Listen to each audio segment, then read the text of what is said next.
ಯಲಹಂಕದಲ್ಲಿ ಪ್ರೇಮಿಗಳ ನಿಗೂಢ ಸಾವಿಗೆ ಬಿಗ್ ಟ್ವಿಸ್ಟ್ ಸಿಕ್ಕಿದೆ. ಪೊಲೀಸರ ತನಿಖೆಯ ಸಂದರ್ಭದಲ್ಲಿ ರೋಚಕ ಸಂಗತಿ ಬಯಲಾಗಿದೆ.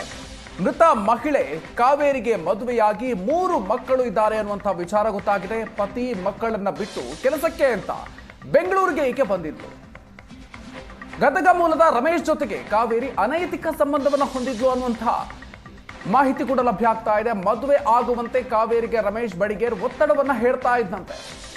ಕಾವೇರಿ ಒಪ್ಪದೇ ಇದ್ದಾಗ ಪೆಟ್ರೋಲ್ ಸುರ್ಕೊಂಡು ರಮೇಶ್ ಆತ್ಮಹತ್ಯೆಯ ಪ್ರಯತ್ನ ಮಾಡಿದ್ದಾನೆ. ರಮೇಶ್ಗೆ ಬೆದರಿಕೆ ಹಾಕೋದಿಕ್ಕೆ ಹೋಗಿ ಬೆಂಕಿಗಾಹುತಿಯಾಗಿದ್ದಾನೆ.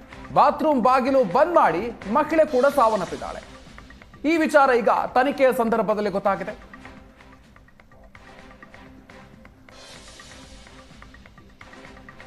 ಯಲಹಂಕದಲ್ಲಿ ಪ್ರೇಮಿಗಳ ನಿಗೂಢ ಸಾವಿಗೆ ಈಗ ಬಿಗ್ ಟ್ವಿಸ್ಟ್ ಸಿಕ್ಕಿದೆ.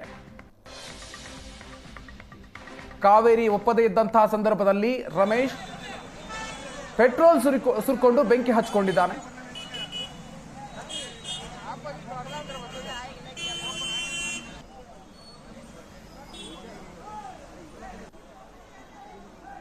ರೋಚಕ ಸಂಗತಿ ಬಯಲಾಗಿದೆ.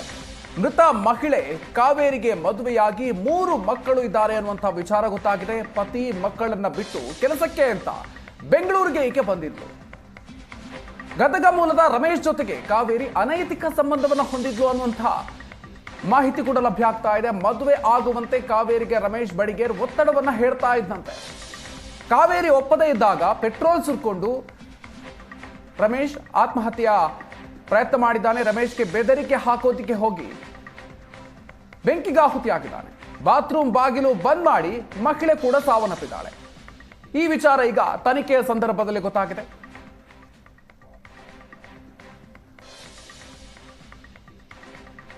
ಯಲಹಂಕದಲ್ಲಿ ಪ್ರೇಮಿಗಳ ನಿಗೂಢ ಸಾವಿಗೆ ಈಗ ಬಿಗ್ ಟ್ವಿಸ್ಟ್ ಸಿಕ್ಕಿದೆ. ಕಾವೇರಿ ಒಪ್ಪದೇ ಇದ್ದಂತಹ ಸಂದರ್ಭದಲ್ಲಿ ರಮೇಶ್ ಪೆಟ್ರೋಲ್ ಸುರ್ಕೊಂಡು ಬೆಂಕಿ ಹಚ್ಕೊಂಡಿದ್ದಾನೆ.